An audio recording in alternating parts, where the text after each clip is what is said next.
I'm Austin Lugo. I'm Andrew Harp. This is With Nothing to Say. Let's talk about Sorcerer.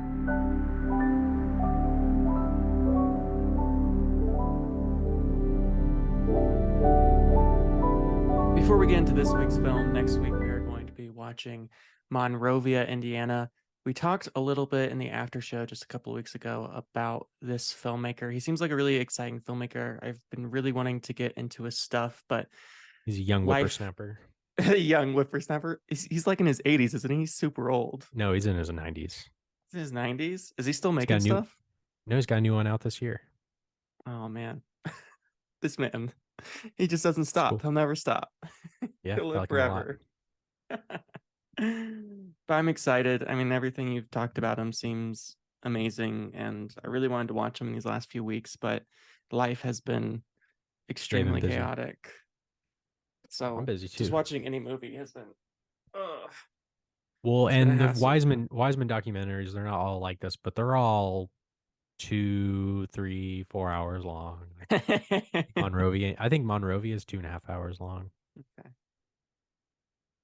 It's a good excuse to just sit down and watch a long movie. I need that in my life right now because I feel like I Yeah. don't have an excuse other than like what we watch for the show. Like lately, I haven't been watching pretty much any movies because I just got Well, a when you bunch have of a shit full going time on. Yeah, I mean, when you have a full-time job, what you like go to work at 8, you go home at like 4. Well, you finish like at like 3 or 4. You're Yeah. like, well, I gotta go to the grocery store and then I gotta make dinner. And then by the time you're done with everything, it's like what, 7, 8, like, and then it's like, Yeah. well, I really don't feel like watching a movie. I'd rather just watch anything else and just kind of chill. So I know what you mean. Yeah, it's just been absolute chaos. And I think both you and I have a pretty long commute because your commute's pretty long too, isn't it? Yeah, I have a 45-minute commute. I don't always have to drive in to where I Yeah. work, but like to the office, like I can work from home sometimes. But yeah, like it's a long commute. So yeah. Yeah, it's just a lot of shit. I mean, being a teacher, unfortunately, I can't work from home. I wish. No, That'd be no, nice. no. But yeah, So my yeah, commute's like about the same thing, about 50 minutes. So it's just like mm. by the time you get home and having to deal with freaking children all day, they're the worst. Yeah, why would you want to watch like a 2-hour movie? Like why would you watch like you know what I mean? Like it's completely understandable. I want to watch But like I want to watch a God I want to watch a Gilmore Girls, like some of of that course you would want Gilmore's. to. Yeah. Yeah. Anyway, But we still do have the podcast, so we still are yeah. watching some stuff. So I did watch The Sorcerer, which Yeah. Sorcerer, not the. Sorcerer, just There just is no, Sorcerer. there is no sorcerer. There's no titular sorcerer in the Sorcerer movie. Why is it called Sorcerer? I don't know. I, It's a good I question. couldn't It's kind of a figure that terrible out. title. Wages of Fear is a much better title, Great which the title, movie is based. It's the name of the novel the movie is based on, but you can't really call it that because there is already a Wages of Fear movie. which is extremely So famous.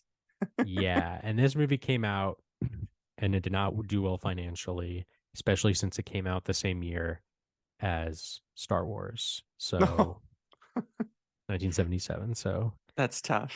yeah, and it's like this movie and Sorcerer. Well, this movie and Star Wars, Sorcerer and Star Wars. They're just completely two different movies. You know what I mean? And so like, I think for most people, they're like their brain is probably in Star Wars. You know what I mean? They don't want to Yeah. watch this kind of movie. I think the title also gives it a bad rap because I feel like if it's 1977, maybe you've seen a trailer for this movie, but probably not because you don't see a whole lot of trailers. And you just hear of a movie named Sorcerer, like you probably have certain expectations of what that movie is, and that has nothing to do with this at all, Yeah, maybe like some kind of like fantasy movie or something like that, right? or Yeah, I don't know. I don't know what the story is behind the title. I probably have maybe Friedkin has explained it and I forgot what he said, but yeah, it's not a great title and sucks just because like the movie is like perfect, I would say. Like it's kind of one of the most unbelievable things ever made. yeah. I honestly, I mean, I saw Wages of Fear, so the Henry George Clouzot film, which was the which first is Clouzot also a film I ever masterpiece. I saw. mean, that movie is a masterpiece. Yeah, Like, it's a masterpiece in its own right. I mean, almost everything Clouzot's done. I think truly one of the greatest filmmakers of the 20th century, and arguably one of the most underrated filmmakers of the 20th century. But Wages of Fear was the first of his films I saw, so that what's got me into Clouzot. So Wages of Fear has for a long time been one of my favorite films of all time. I think it's one of the greatest films ever made. It certainly would be on my top 100 list. So we had talked about Sorcerer, I think when you first watched it, because you watched for the first time like what, like a year yeah, I ago? probably talked about it on the show. Yeah, I watched Wages of Fear and then I watched Sorcerer, and I think I just mentioned it, on the show. Yeah. And I was intrigued, but I was skeptical because Wages of Fear has long been like the great Again, though, film. once again, I think, like I said, like to you last week, like Friedkin has no like connection to the original Clouseau movie. Like this is, I think, Mhm. completely um just an adaptation of the novel. He doesn't have like the movie, the Clouseau movie in mind at all, I don't think. Um and for me it's kind of easy to like for some people it's like probably easy to make comparisons between the two. And Yeah. for some it's kind of, that's easy to do. But for me, like I don't think that's like the most productive thing just cuz like both are very similar because they're both, even though both come from the same like material, the same novel. They're kind of like a yin and yang, you know, Yeah. where Mhm. watching both, if you watch both in the row, it's kind of a good double feature because I think they're, even though like they basically more or less have the same story, they're both different in wonderful ways, I think. So I think like comparing them is just maybe not extremely productive, even though it's kind of hard not to. Yeah, I don't think I can resist not comparing the two, but I completely agree the sort of yin and yang of the two because it does not in any way feel like a remake of Wages of Fear. It feels more as if our two directors have both read the book, Wages of Fear, and then this is like their interpretation of the novel. So there's very much like their own views and values and ways of seeing the world. So even though the plot is pretty much exactly the same, I mean, there's a couple of differences, particularly at the beginning. Like the way they begin the two stories is a Yeah, the way bit that the movie different. starts. Yeah. Mhm. But I think mostly the big difference here is that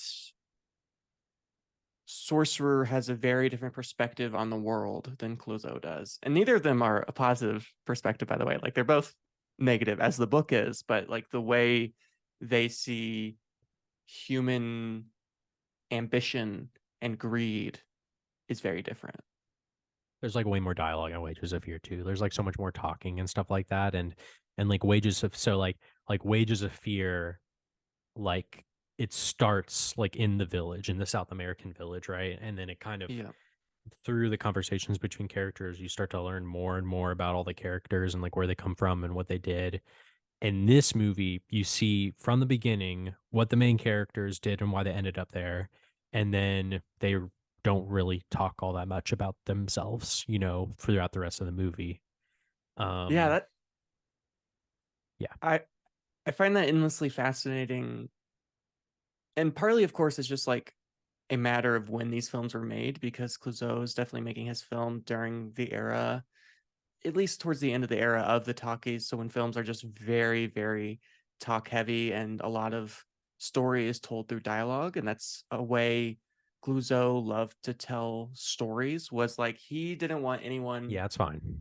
to Yeah. see anything beyond like the village and being in the car. And in Wages of Fear, they spend a lot more time in the car than they do in Sorcerer. Like I don't think we even get into the car in Sorcerer until like almost Yeah, the halfway trip into the doesn't, film, no, the trip doesn't start until like after the first hour.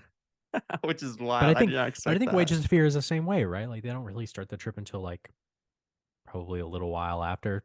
Wages of Fear is longer too. I think the movie's like two and a I half think hours that's long. part of it. Yeah, I think there's a little bit less at the beginning before they get in the car, and then the movie's just also like 30 minutes longer. So they're just in the car for a longer period of time. But that's not to say a good thing or a bad thing. I think the way this film opens, which, as you kind of point out, like there's very little dialogue in this film. I mean, a Dang lot of it is just it. shown without any explanation. It's just like, here's what happened. And that kind of like first introduction to these four different characters where you jump around from like city to Yeah. city. That's very hectic. Like it's all over the place. And I'm just trying to like I'm trying to figure out what the hell's going on because there's no explanation of anything, right? Well, yeah, but it makes perfect sense, of course. Like once you, I think what Yeah, this is like the first 20, 30 minutes of the movie, right? Where, um, yeah, the beginning of Sorcerer, you get four characters, and yeah, it's jumping around all over the world. Um, and the commonality between all of them, is that they did a crime. They've committed a crime. criminals. They're criminal. Everybody's are criminals, and now they gotta go. They gotta like escape somewhere. um like we said with and yeah like we said like and I love the beginning of Sorcerer. I think it's so cool the way that it jumps around like that. The like I love the beginning one where a guy just shows up to another guy, they don't talk, and he just shoots and kills him, and it's like, okay, all That's right, how the like movie it's starts. completely, that's how the movie starts, and you're just like, wait, what's going on? And then you get the other one right after that, which is in Jerusalem, where you get I'm assuming they're The bombing. Palestinian terrorists. Hmm. They they bomb something in Jerusalem, a very violent explosion, and the movie has tons of violent explosions, some of the most So many violent explosions. explosions.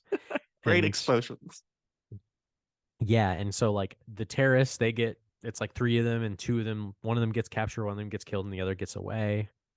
And then you have the introduction of I think you what France, right? You go to France for the The French French guy. guy. His is like that's a lot of dialogue of them like talking in France about like the fraud that he's committing. That's cool. That one's a cool one. That one is crazy.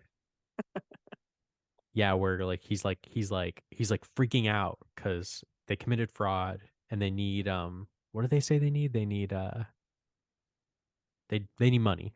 Whoever they committed fraud against. Yeah, they basically need. Um, So they like stole money, I think, from their business. Like they were siphoning money off the top. I think so. Something, And then there's whatever. It like doesn't matter. some sort They of they like committed a tax fraud. things going on. There's fraud. Yeah. It doesn't matter. Like to me, No, that doesn't matter. They committed some fraud, and they need money, and they can't get the money, and like the guy like kills himself in the car. It's like crazy. that's a great moment. Like you just hear the gunshot and you see the Yeah. broken glass and the blood. Oh. And then what's the fourth guy do? Because you What's got that, Roy the Scheider? right, but what was his crime that he did? They robbed a church. Oh What? yeah, They that's robbed right. the I don't church, know and then why I can't the remember that car one. crashes. That one's the Uh, most of memorable. course, yeah.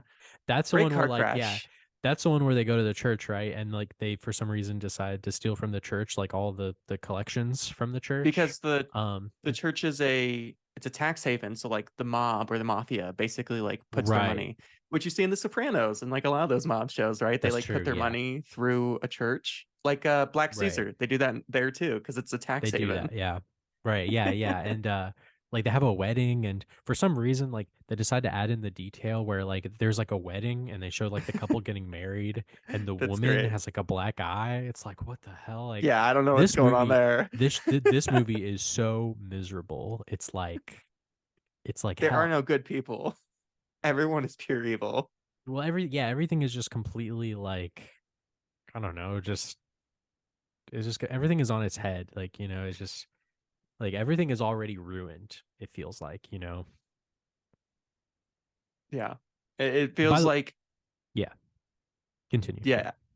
yeah, it it feels as if you have already descended into hell and you are going through the what different rings of hell. Like there's no like goodness in any of these people. Like all these people are terrible human beings in their own right. And it only gets worse as we get further and further into the piece. Like it never gets better for anybody.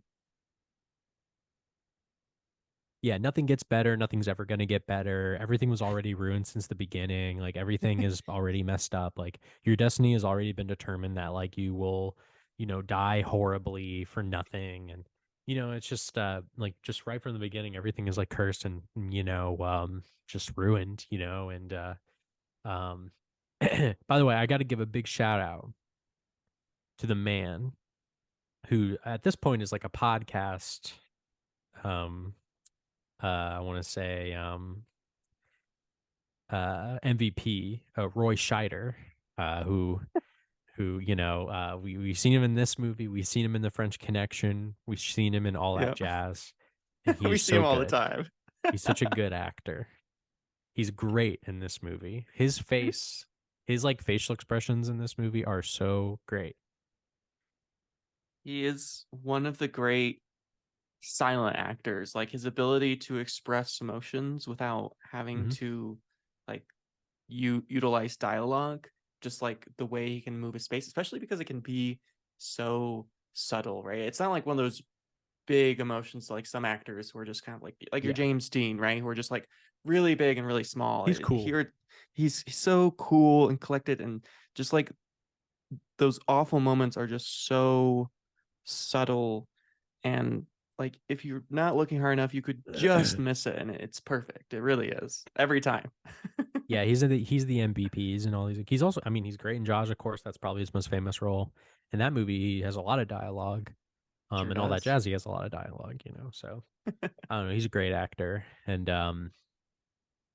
but yeah. Anyway, you get yeah, like we said, like the beginning is like you know, it's all over the place, but pretty much the idea is that everybody has committed crimes, and so now they are all in South America in this tiny town, and it sucks to live there for them to the point where they basically just all want to leave um the town, but they'd have nothing. Like they pretty much are penniless. Like they don't have any. They've ended up here, and now they don't want to be there anymore. They're just like, but every, but because of like the government and because of the fact that they have no money, they pretty much have no options to leave. Right? Like they don't have any vehicles. They don't have any passports or identification. They're basically there illegally. So it's like, and because they have no money, they can't really leave. And so now all of these people are like desperate to like find money. The town seems almost like a haven for criminals. Like it's almost like a Well, known secret. yeah, and there also Like the appears to be government like a lot knows. of yeah, there also appears to be like a lot of people, regular people that live there that are like from there.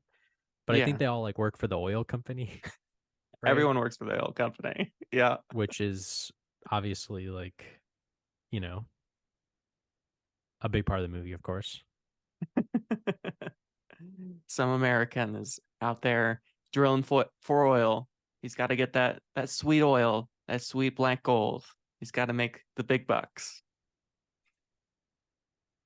Yeah, and I think yeah, and they like live in this village, and like I said, it's kind of like I love how, by the way, I love how freaking I like when he like shoots animals in nature and stuff like that. Yeah. Everything just like looks fucked up. Like I don't know. Yeah, there is certainly this hellishness. It's almost like I think it's because they use a lot of helicopter shots, like shots from a Yeah, helicopter. I I got some like Apocalypse Now vibes. Maybe I it's thought also that just like too. the Yeah, location yeah, too. Okay. it's true. No, there's some like Apocalypse Now vibes for sure. Um, where yeah, it's like like another story of like these like like Western hemisphere type guys or whatever. You know what I mean? Like these Yeah. European American guys like are just like living in kind of like this full quote unquote foreign land, and it's just but it's being like ruined and ravaged by like American business interests, Mhm. and everything is just completely everything is ruined. Like nothing is it's yeah, everything is completely messed up, and there's a lot of like government propaganda too in the village, right? Like there's like hints that like the government is in a tumultuous area, right? Like, Yeah. and that kind of comes into play a little bit later into the movie as well, which you'll see with like the revolutionaries. Um, yeah, Yeah, it is very clear that the town that they're in is very corrupt. either the local or also just like the federal government or whatever level of government you want to look at. They're all being Nothing is bribed, really right? They're all explained. Yeah. Yeah. Nothing no, is totally explained. not really. You kind of just have to read between the lines with what's going on, which is You great. get I it. mean, I think a movie like this could only be slowed down by explanations of here's like the corruption that's happening and here's why it's happening and blah blah blah. Like instead it's just like there's corruption and you kind of just have to figure out everything kind of as you go along, like through dialogue and through the things that are going on. You never really get an explanation of You much get a of pretty good anything. you get a pretty good idea of things when Roy Scheider's character gets roughed up at the bar, right? Like he's like there and he's hanging out, and these two cops they come up to him. They know who he is basically, and they're just like, "Where's your Yeah. identification?" And they get it, and they're like, "It's fake," you know. They're like, "This is fake identification," you know, and it's clear that they could be paid off, but he doesn't have any money to pay them off. And so he takes him to jail, and they're like, "Well, whenever you make money, you know, we get some of it as well, you You know." get a third So of it. Yeah. yeah, we get like a third of your money, and so they're taking advantage of the fact that he's an illegal immigrant, right? Like he's an illegal immigrant there who's trying to evade a crime that he committed. Yeah. No one's surprised that they're criminals. Like no one's blown Yeah, away by that fact. They're all well aware and basically they've created this sort of what's the word when you're not in heaven or hell? You're in a it's like if you die, but you're purgatory. not purgatory. Yeah. Yeah, This they're in world is like a purgatory. Yeah, purgatory where they're like constantly trapped in this place and they can yeah, never leave because you need a bunch of money to like buy passports and shit to like actually leave the place. But the only way you make money is by working at the oil refinery. which is And if you work hell. at the oil refinery, it is hell. You also have like a third of your paycheck basically always going to the government. And so like you never have enough money to do anything except like drink and just get super drunk. Like you know, you can never Yep, leave. right.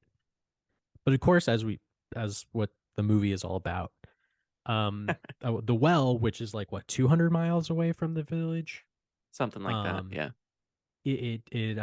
revolutionaries they blow it up, and you know it kills a bunch of people, and there's that scene where like they bring in the bodies into the village of like the loved ones that got charred, which is It's crazy. Like you see like awful. their charred bodies, and just like this terrible scene where like everyone is just like crying and getting really upset and like beating up, you know, like the oil like employees Yeah. and stuff like that, and they just like they get really upset.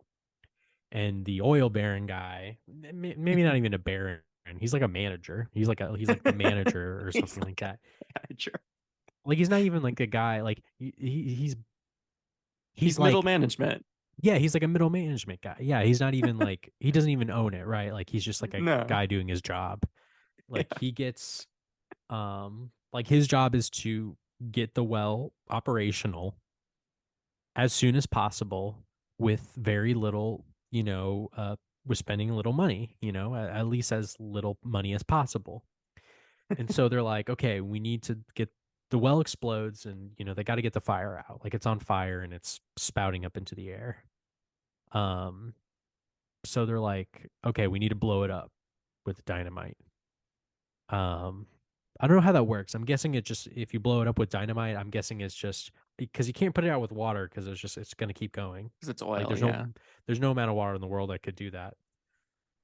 So I'm assuming if you blow it up with dynamite, it creates a hole with dirt and covers it up. I'm guessing that's what happens. Um, and they're like, okay, let's go get the dynamite. And they're like, oh, it's leaking nitroglycerin. Which is not great. Uh, which we learn, which is a great moment because they go look at the dynamite and they open the box and he's like, "Oh, it's like all dried out." I guess like at this time, dynamite had to be turned regularly or else it will Yeah, dry it'll out leak or something. nitroglycerin, I guess. Yeah. And you see the guy like dip his hand in the nitroglycerin, just fucking insane. And he's Yeah. like, he like holds his. I guess like I don't understand how nitroglycerin I works. don't know. I don't know if that's how the science works, where he like puts it on his Probably hand and then he not. like throws it. It seems a little far fetched, but yeah, you know, it's a movie, I Who guess. cares? The point is like it can't touch the ground. Like if it touches the ground or if there's like a lot of vibration or whatever.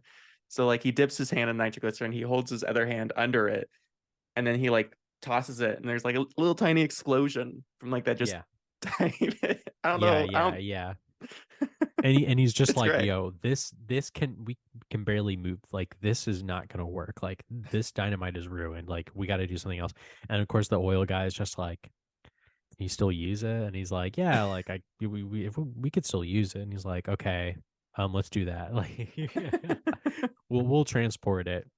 And just because like I don't know, like It's cheaper to I don't. transport this It's than it is to it's cheaper. buy I guess dynamite, I so. guess. I It guess it must is. I don't be. know. Yeah, I guess like it just would take longer, or I don't know. Anyway, they go into the village and they're like, they announced to everyone like, hey, everybody, we need like a really good truck driver to transport the nitroglycerin dynamite. And you get that scene where he's like interviewing people. Yeah. It's a great montage. Probably my It's favorite kind of funny. montage. Well, second favorite montage.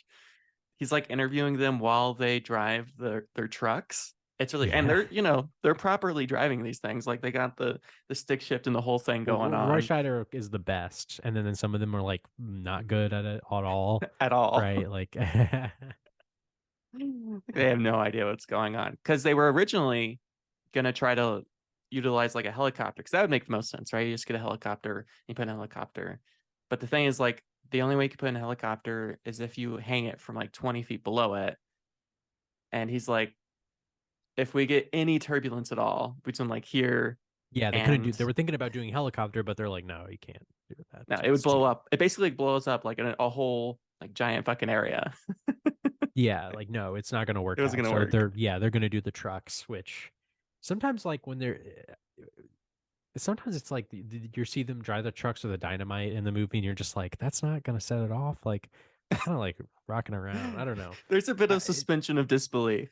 maybe a little bit. Yeah. But it's I don't know. It seems a little far fetched.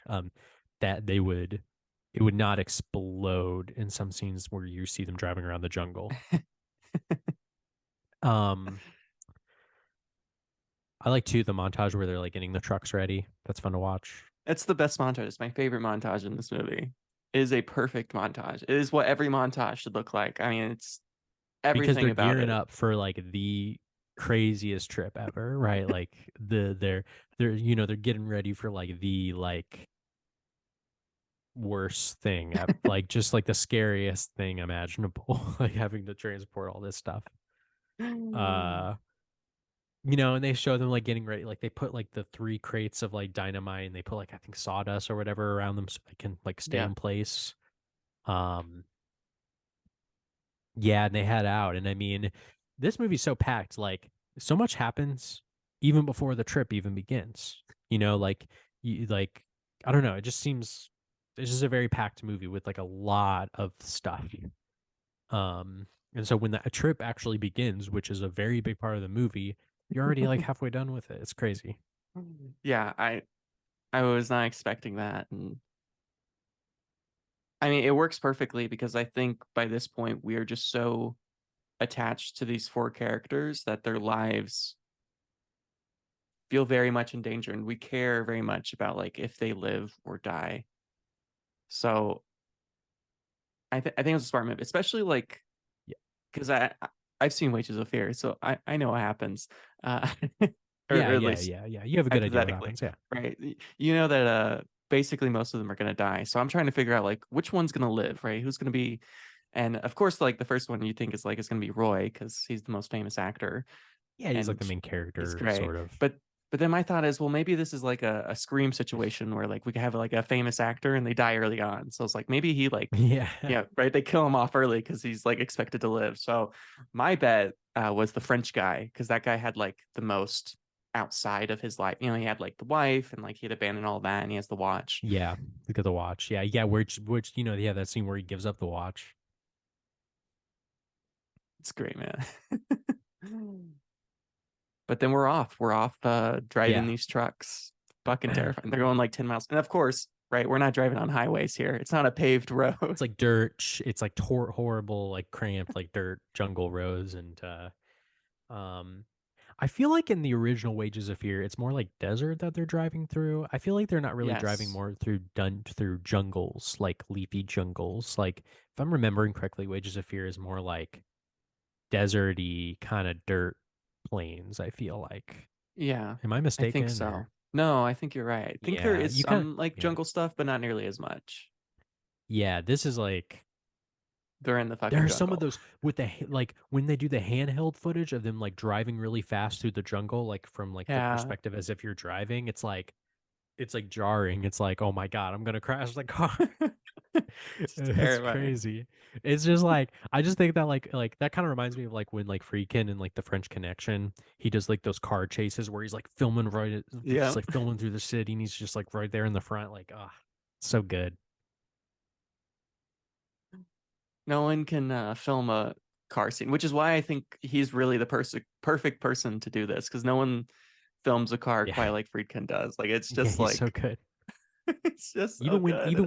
Even when everything is going like kind of slow through the jungle, like he's just really good at like filming the action. The action in the movie's like all action, you know, whether it's whether there's gun fights or explosions or whatever. It's all action. Yeah.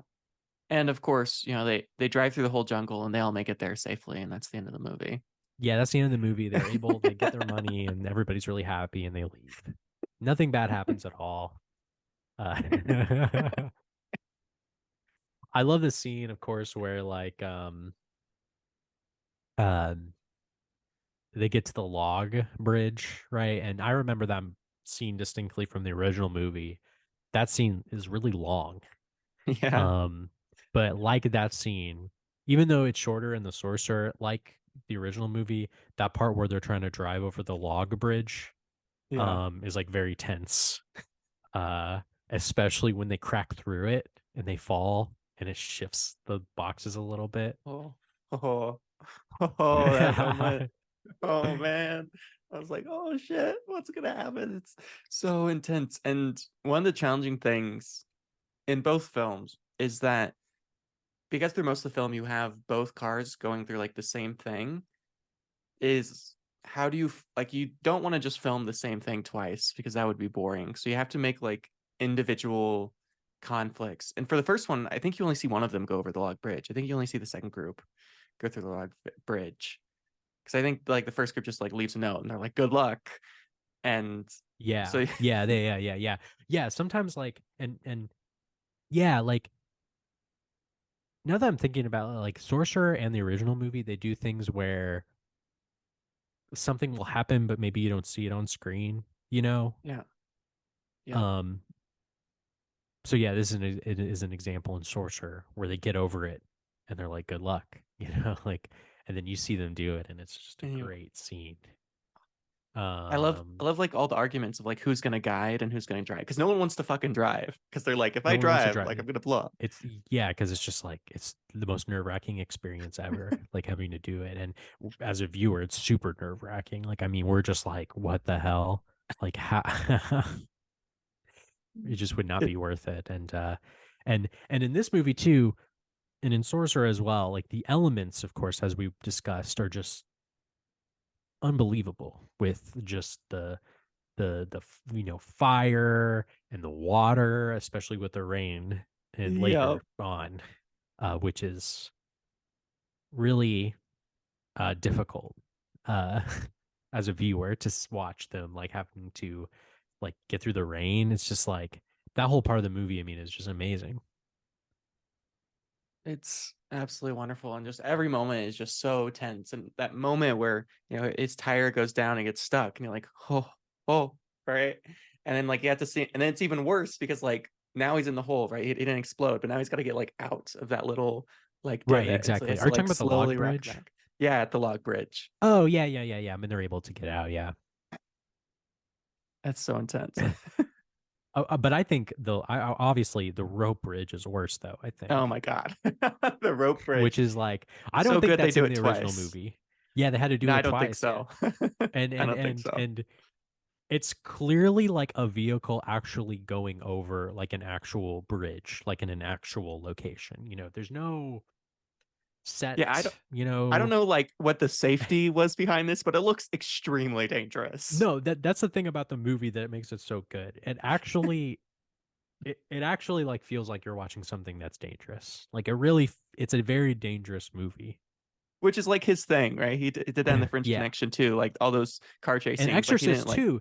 And even yeah, in like The Exorcist, which by the way, like Friedkin, just the craziest run ever. French Connection, Exorcist, Sorcerer. Like that's just a it's crazy fucking three wild. movie run. Like the three of the greatest movies of the 1970s. And Yeah, like yeah, and like French Connection and an Exorcist, I think like I mean, actors talk about how Friedkin would just like he would kind of like not in an abusive way, but like his actors would like really get throttled, like when they're like kind of like fighting or falling and stuff like that. Like they're yeah, really like falling and stuff. Obviously, that's a little bit more like low level than like something like Sorcerer and French Connection when you're dealing with like cars and stuff. But that movie is still really dangerous and like the things that they do in Exorcist, I mean, they're pretty dangerous. If you hit your head, yeah, that you're done for. So, and that's why the movie is also so good because it feels really dangerous. yeah. There's definitely that include danger and just how they even went about shooting that rope bridge scene, which is one of the wildest moments in cinema history, arguably one of the most tense moments of all No, I mean time. that when it's like when you see like when you get the shot of like where you see like the front of the truck on the bridge and it Yeah, starts to it's like kind of like it's like almost fucking fall. sideways. That is like, I mean, this is the second time I've seen the movie and I'm still just like, oh, don't fall. Like that's crazy. Like I can't believe they did that. And of course it's pouring down rain, Yeah, the and rain. there's tons of like pieces missing. There's no fucking way that this truck's gonna make it over there. And Yeah. and they're Yeah. like the guy whoever's guiding is like tripping and falling. Like one of them almost like fucking like that moment where that guy like Oh yeah, the falls Palestinian between. guy. I love that Yeah. too when he falls and like the audio kicks off, like it like stops for a second as when he falls into the water. Oh, that's a great moment. Yeah. I thought he was done So for at that scary. moment. I It's thought it so was gone. scary. That's It's such a like, oh scary shit. like. Oh, that's such a scary moment. Oh man, that rope scene is just to die for. I mean, just watching that truck like swing back and forth in the pouring down rain and just like the terror of like, of course, you'll cut back to the nitroglycerin and like, oh, like it'll move a little bit there, and then like just slipping around and like Oh, trying to fucking like guide this because it's also tiny, right? It's like barely big enough for this truck. one thing I was watching this with I was watching this with my partner and they were like, why don't they just drive a small car? Why don't they just drive like why do they have to drive the big trucks? And I thought that was like kind of I'm assuming they have to drive the big trucks just because like it's like a big rocky jungle dirt area, Yeah, right? So like driving like a little car wouldn't really, you know, it it just wouldn't get through wouldn't like the mud be and stuff, it and wouldn't like do the job. Yeah, yeah. exactly. Yeah. But yeah, it's like the truck is so like huge and unwieldy and like heavy. It's like why are we, so I think that was a funny I kind of was just like, yeah, why don't they?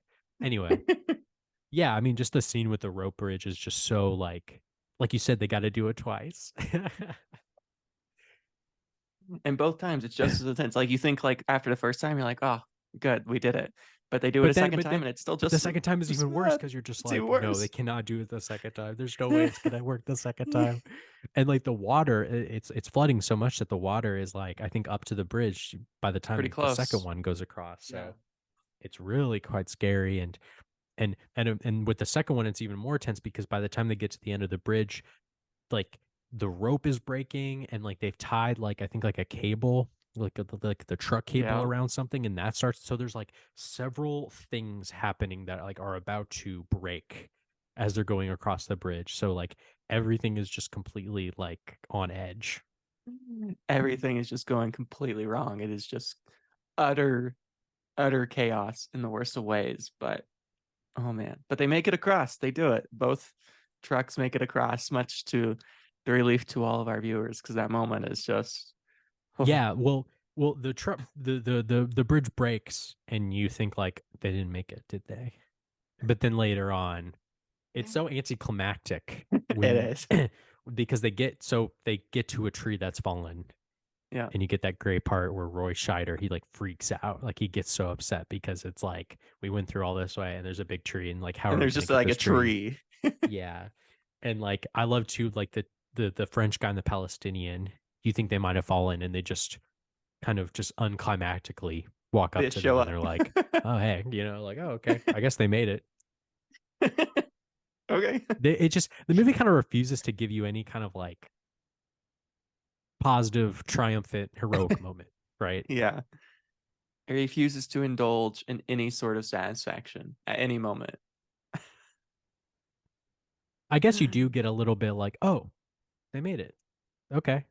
But then it's Okay. like, "Oh, they have another But oh, now they're just screwed over they're still in again. hell." It's Yeah. like they take one step forward and three steps back every time. Yeah. And in this one, the log one is perhaps the most frustrating one because like all the other stuff, like it's super treacherous, so like it's like of course like it's gonna be like intense. But I think like why this moment is so intense is like it's the very simple thing, right? It's just like a log fell. And there's just It's a like, I really mean, it's a big tree. giant Yeah. fucking tree and you can't like Yeah. go around it. Like there's just like nothing you can do. But luckily our bomb maker, he's got it. He knows what to do. That whole scene is so good where they're like putting it Another great together. montage.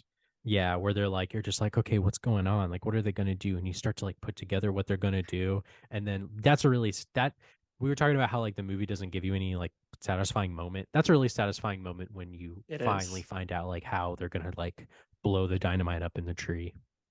Yeah, it's a great little like you watch him make it's basically like a pulley system where he drops a rock on like a bit of nitroglycerin. Yeah, It's it's great. It's really inventive and looks so real. exciting. It sure does. And another great explosion. Just one of the many great explosions of this movie. And they blow up that fucking tree. That's probably the most And satisfying moment in this movie. It's probably like the one triumph. yeah, It's like, ah, yeah, but even when it does happen, after it blows up, they're all of them are kind of like convened together, and they're kind of like they don't like cheer. They're like, "Oh, good job." They're just kind of like standing around, like, "All back right, to I guess we work. continue on." Yeah, back to work. Um, and yeah, it's just like they do all this, they do all this stuff. They go over the rope bridge, they blow up the tree. They do all these like crazy, like inventive things.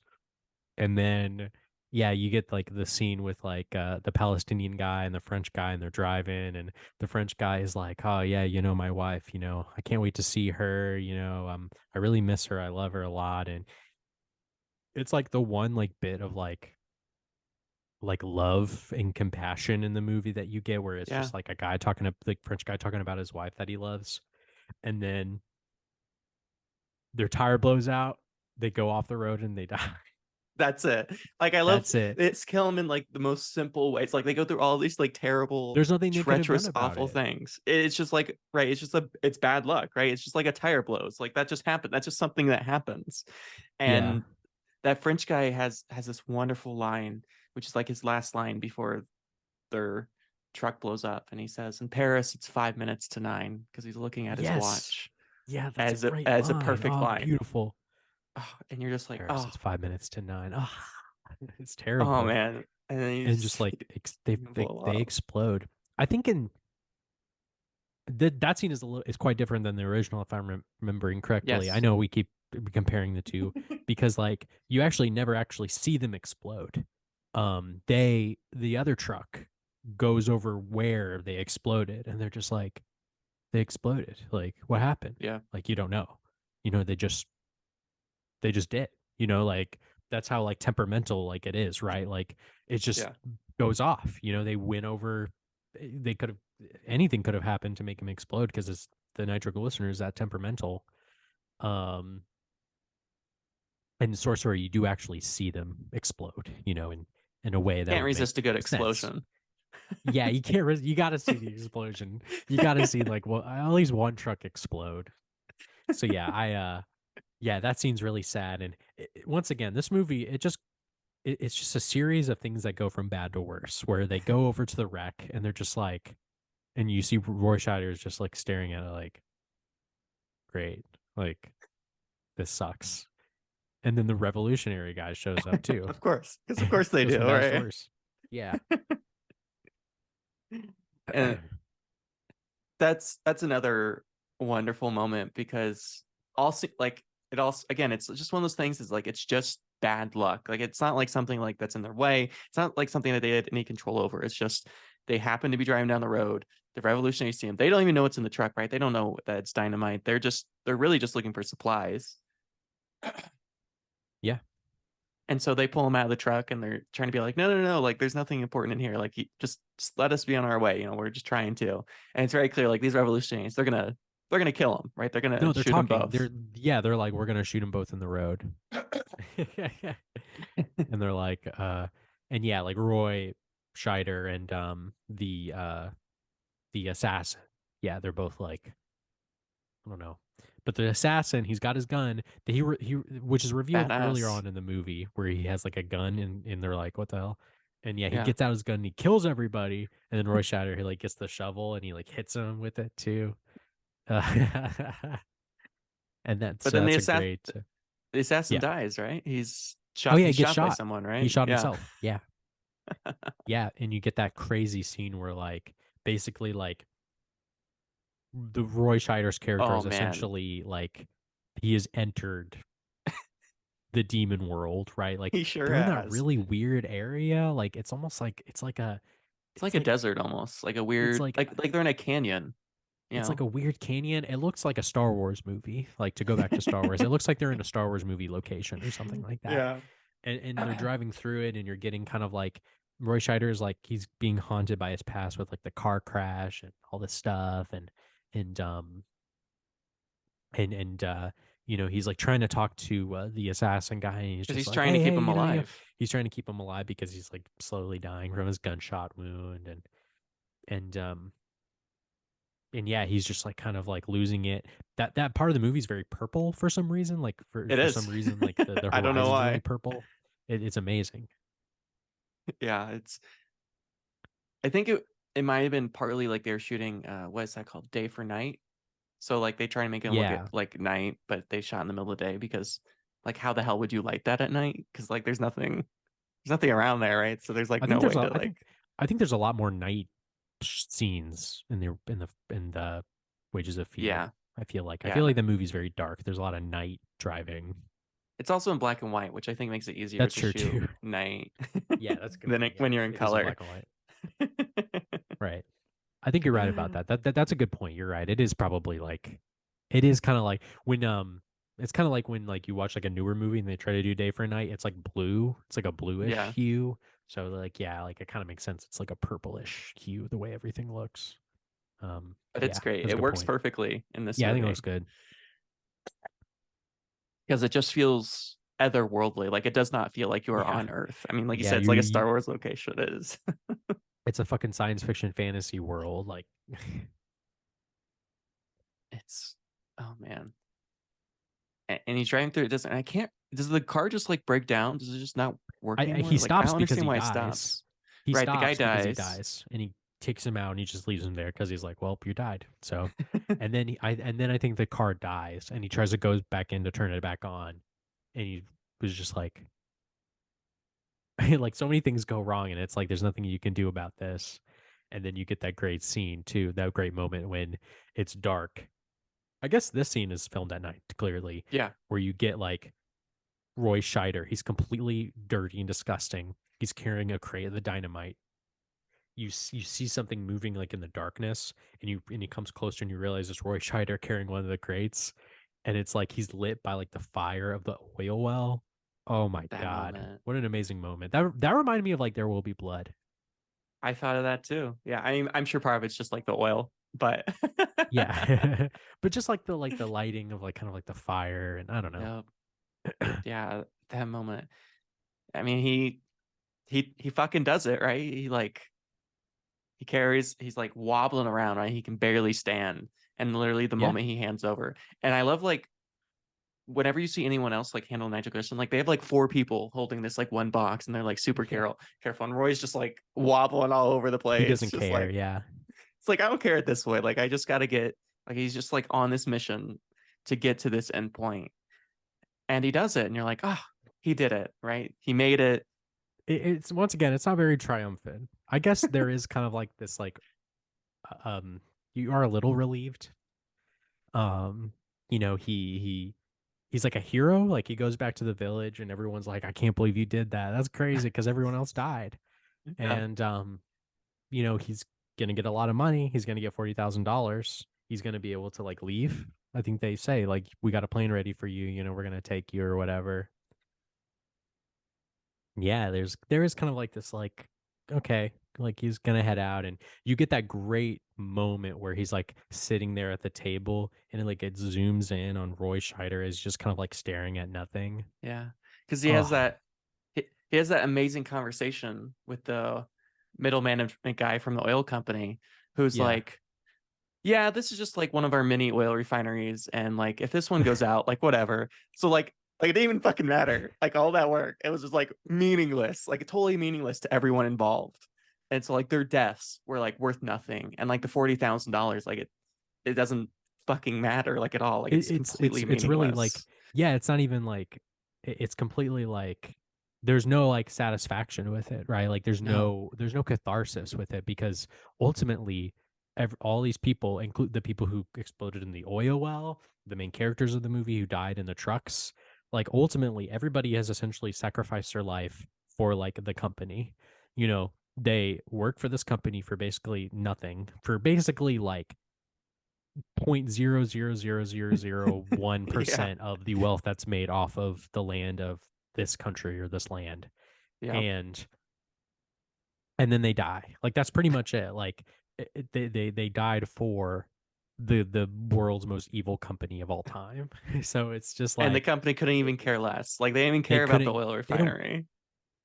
yeah, they're just like, whatever, like who cares, you know what I mean? And then of course, like, as pro, and of course, and it would result in them leaving, and then everybody's impoverished even more so. And it's just completely like a racket, and it's just, there's no opportunity to succeed, or have like kind of like the viewer as well. We don't feel any cathartic moment of triumph and heroicism, because ultimately it's for an end goal that is completely destructive to nature and humans and the human spirit.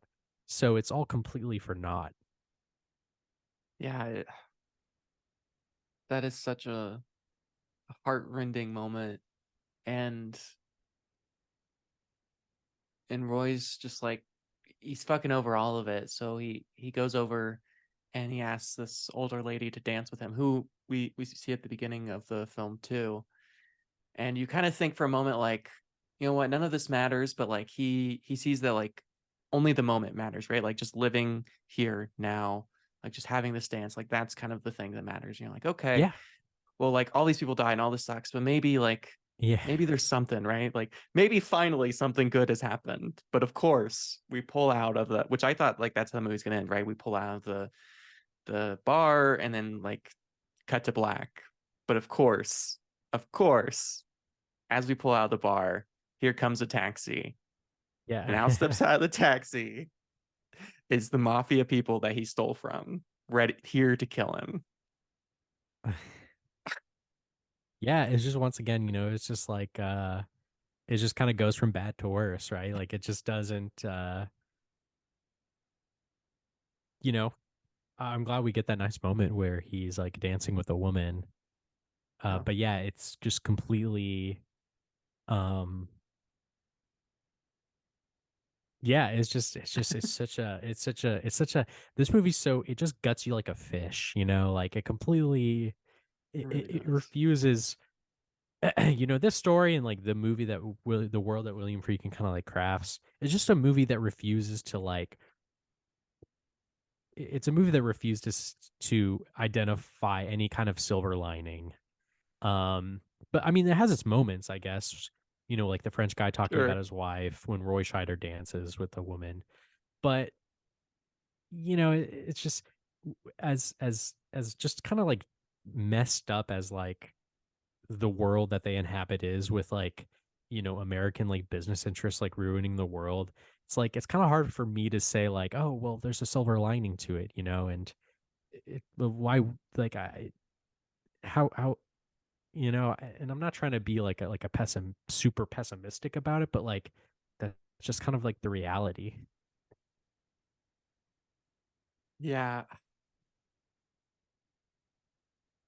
it's just there's this refusal to ever indulge in any sort of satisfaction. I mean, even in those final moments where, even though like it was all for now, it was all for nothing, at the very least, he has this moment where he has this dance. At least we can live in that.